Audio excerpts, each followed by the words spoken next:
Hello. We are in week 5. So today you have turned in or will be turning in your final essay number 1. Like, congratulations. That's a huge accomplishment.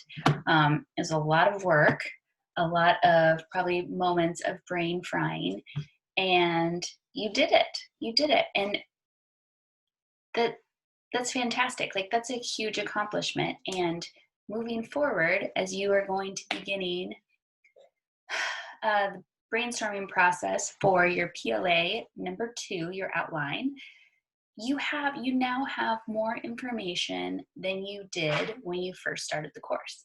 Like, think about that, how much growth has happened in a short amount of time, halfway through this course. And now you have a better understanding of the cold model. You have a better understanding of the structure of the essay. You have a better understanding of how to build LOs. You have a better understanding of what kind of support is going in. And you're going to just continue growing in that process as I'm giving you feedback on your first essay. So this week, I kind of wanted to just, let's see here, I'm going to screen share, go over our outline. Like, again, just talking about the structuring of your LOs, the support that goes in it as you are working through your next essay. And so you can kind of understand why for your first essay I said try to keep it light, not too heavy, because if you're so absorbed in the emotion with your first essay, like, it's really hard to pick apart the learning. And so now that you have more of an understanding of the process and what goes into an LO and the support, you can start getting into more complicated experience windows if that is what you decide to do. So just kind of quick overview of the essay structure. We will go through it every week. Just in case there's something that you hear that maybe you didn't hear the time before, something clicks now that you've had another week in this process. So I've talked about how essays go across, like the essay, the LOs. You're just shifting the lens, right, between the different sections for each LO. So remember, your concrete, right, section 1 is the telling of how you learned the LO. So it's you're putting in 3 mini stories into one section, basically. And it's focusing on just not the background information or the experience window, but really focusing on the learning process. Like, how did you figure out your LO was important? What happened? Tell me the story, right? Did you, for like somebody who's in management, did your boss leave and all of a sudden you got promoted? You had no idea what to do, and so you took you found yourself a mentor and they kind of guided you through that. And as you continue to meet with them each week, learning how to manage became easier. Like, that's the story, right? That goes in here in concrete. It doesn't belong in your abstract generalizations. And I promise you, a few of you will write your story in the abstract generalization, and I will comment and say, hey, this is good information. This is necessary. It's just in the wrong section. It's supposed to be in your concrete. Section 2, observations and reflections. That is going to focus on the feelings, the observations, the reflections of the learning process for your specific LO. So for LO1, what was that like for you? Gosh, well, I was going through, when my boss left, I was shocked. I had only been there, for 2 weeks in the company, and I had no idea what to do. It was exciting that they even thought that I could be a manager. And looking back, it was a terrible idea. They didn't know. They could have found somebody with more experience. But I was really excited for the challenge and kind of scared because I had no idea what I was doing, right? You're talking about like why you're going through learning. Finding that mentor was so helpful because it gave me confidence. It gave me education. I felt like I had a support system in place, right? These are all feelings that sometimes we tie into our story, but really belongs here. It's like taking your story and separating it. Facts, concrete. feelings, observations, and reflections. So again, it's just a different way of telling your story, a different shift, the lens. Okay, so abstract generalizations, section 3. This is where you have like clearly outlined in bold and underlined your LO. And then the information that you're giving is not related to your experience at all. Your experience does not go in here. Your focus is on teaching. You are teaching now. You're making this teachable to someone else. Why is your LO important? Why is it significant to learning? Your method, your strategy to the concept, right? So if my LO is, I learned that having a mentor is key to leadership, right? Talked about my story, talked about what it's like getting a mentor. If that's my LO, I would talk about the importance of having a mentor, not my mentor, but just having one. Having a mentor is key. It helps you, it helps you it helps you like, um, it guides you in the direction, and it allows you to tap into somebody experienced and wise and credible that you wouldn't have otherwise if you're just on your own, right? Having a mentor gives you support. It's a support person professionally, right? They are there rooting for you. They're helping you. They're guiding you, and it's a great way to have a check-in, with accountability, and they can offer feedback, um, suggestions, and it's great to have that because as a manager, you probably don't have someone that you can kind of like be genuinely honest to without feeling like, oh, they might not think I'm qualified for this job, or maybe they think, that was maybe not a professional thing to share. So having a mentor gives you a, a removed space to openly discuss the things that are going on in your workplace, in a professional way, right? Professional growth. And so see how I'm talking about the importance of having a mentor to your leadership, but it has nothing to do with your experience. So again, keeping your experience out of it and just focusing on the general teachable ways in which your method strategy helps achieve your leadership, right? Or your concept. Okay, so then section 4 is the application in a new situation section. And this is where you specifically come up with one specific scenario where you have used your LO in a new situation. So I can say, hey, 3 years after this experience, I took a job with a different company. And the first thing I did was have informational interviews, chats, ask people out to coffee to figure out who could be my next mentor in this industry. And I knew it was very important because I need somebody to support me. I need somebody to kind of shoot ideas through, with, and be a sounding board to my new leadership team, to my new team, right? I want to lead my team in the best way possible, and I need this mentor to help me. And so I knew that by having that in place right when I started, I was going to be better off than I was at my old company. Like, you are specifically giving a situation, a specific situation, and you are using your LO to, to clearly connect your application. Okay, so that's the overview.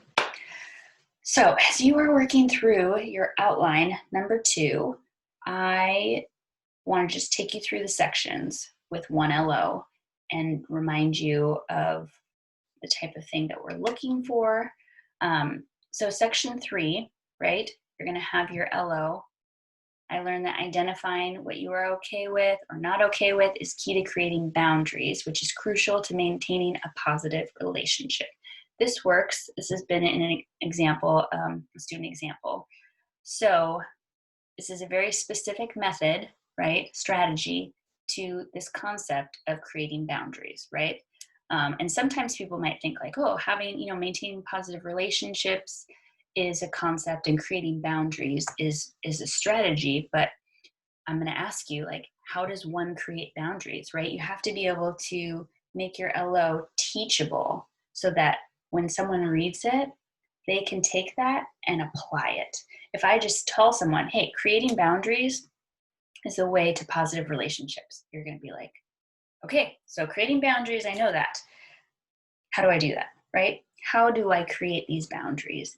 And so being able to identify what are you okay with and what are you not okay with is what I learned, the student learned through their experience as a means to creating boundaries, right? There's this concept of creating boundaries, which we probably can all agree with is really important to maintaining a positive relationship because it clearly identifies this is okay and this is not okay.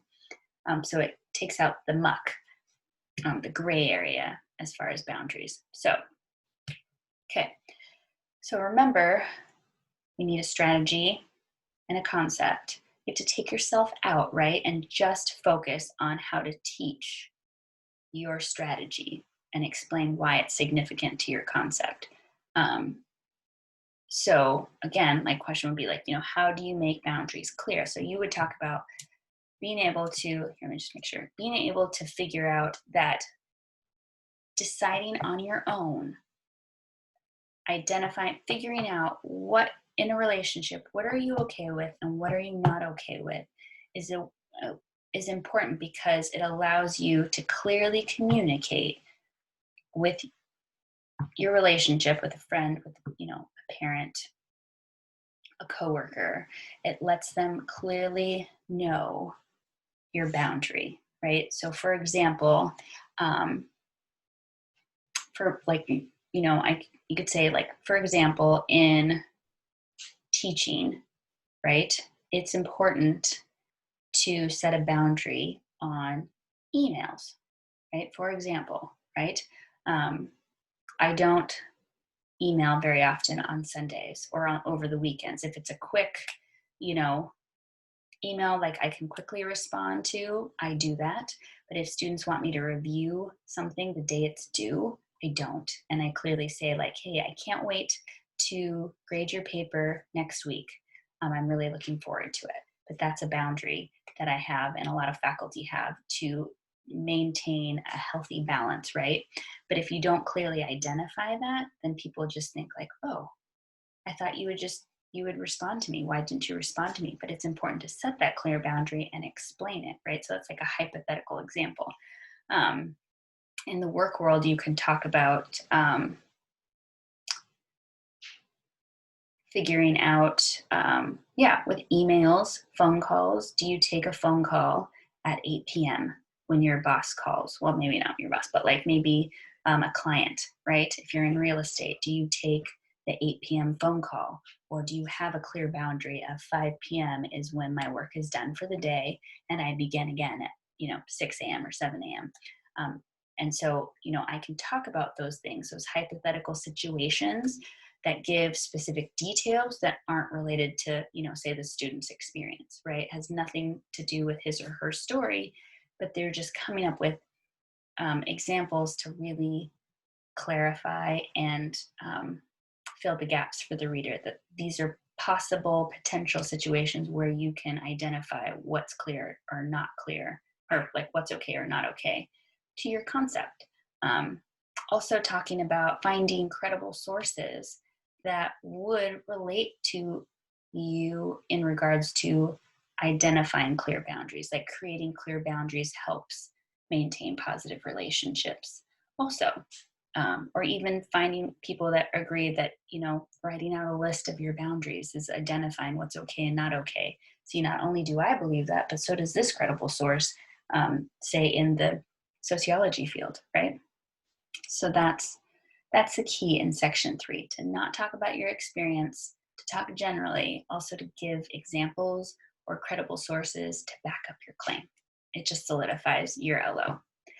Okay, so then you take your LO to section 1, right? And think about, okay, so how did I learn this? This LO right here. How did I learn that? Okay, I read a book. I read about a book about creating boundaries. And there's lots of self-help books out there that do that, right? And that was the process that you went through to figure out your LO, and also with trial and error, like saying, I read this book, they gave me great strategies, talk about the strategies one or two ways. Maybe it was like creating a list of, what's okay, what's not okay in a relationship, and trying them out. Maybe you weren't clear the first time with your friend, right? Saying like, oh, I tried to say, no, I can't pick up your dry cleaning today. And so they're like, great, tomorrow's fine. Boom. That was the end of the text. You're like, shoot, that didn't work out very well. Like, right? Trial and error. Maybe that was part of it, trial and error. So the next time, or then I went ahead and said, no, actually, like, I can't help you at all. I'm really sorry. I hope you can find time to get your dry cleaning.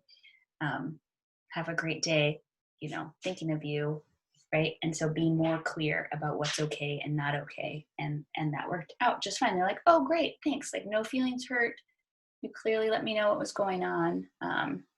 Or maybe it didn't clearly go well and somebody's feelings were hurt and you had to talk through that and explain your boundaries, right?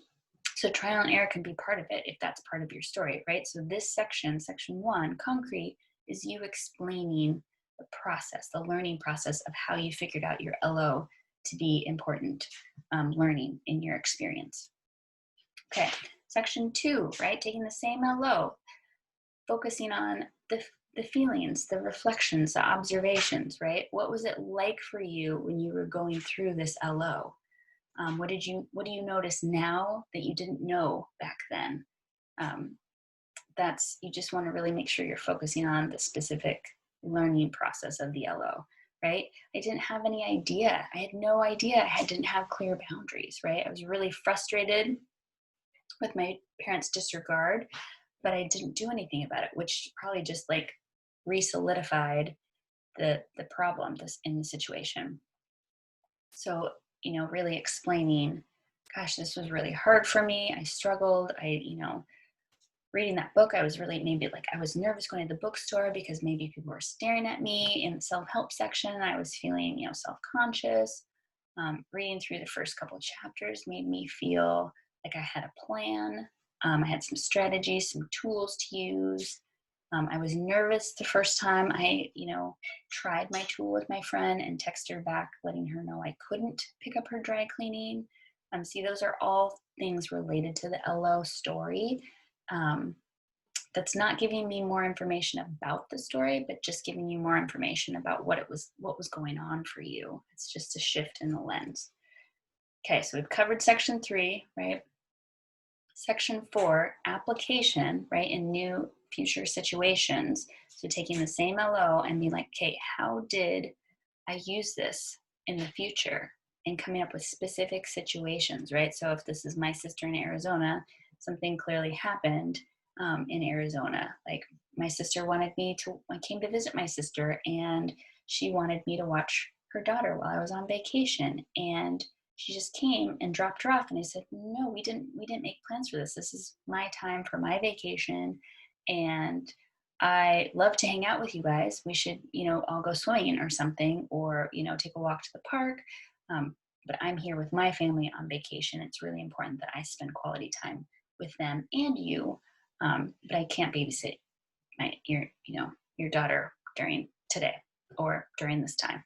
I'm not here to babysit. I'm here to have a family vacation, right? That's clearly laying out what you're okay with, what you're not okay with, and giving a specific situation where you applied your LO in the future. Okay, so that is the overview. It's just not, new information, but maybe it's clarifying information, right? Again, as our knowledge is building, we go over the stuff and it becomes a little bit more clear, a little bit more focused because your learning has continued to progress. So next steps, you're going to be building your outline number 2. And to remember to start with your 3 to 5 LOs. Remember, as you're building your LOs, start with simple sentences. Like I learned how to maintain positive relationships, right?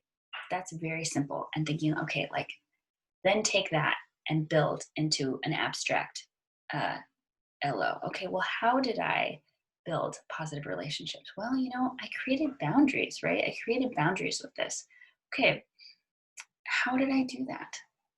how did I manage to create these boundaries, right? And you're thinking, you're asking yourself, and you're building a more specific, detailed, strategy to a general concept. And you have to think, is this LO teachable once I've constructed it? Can I give it to someone and they have an idea of how to proceed, right? If they don't, I need to keep working on it and refine my strategy. Also, quite a few of you have written out your 3 to 5 LOs before you even write your support. Email me. Say, hey, are these teachable? Are these clear and clean? Before you go writing your support, like check in. That takes me a couple minutes. I can ask, respond with a few comments, questions on how to develop a more specific strategy. And remember, when you come up with these strategies, they have to be strategies you experience. Because I have run into that with students. Like, we create strategies and then I say, okay, so is that what happened in your story? Like, does that apply to you? And they're like, no. Well, you can't use it. So make sure whatever strategy you pick actually happened in your story. It's because then there won't be any cohesiveness in your essay as you're telling your story. It's not going to connect with your LO. So make sure you actually used those strategies in your experience. And then as you're creating support, remember, you're explaining the importance of your strategy to your concept in a general way, right? That's not focused on your experience at all. Be the teacher. Teach your method. Teach why it's important. Teach why it matters, why it's significant to your concept. This is like an academic presentation.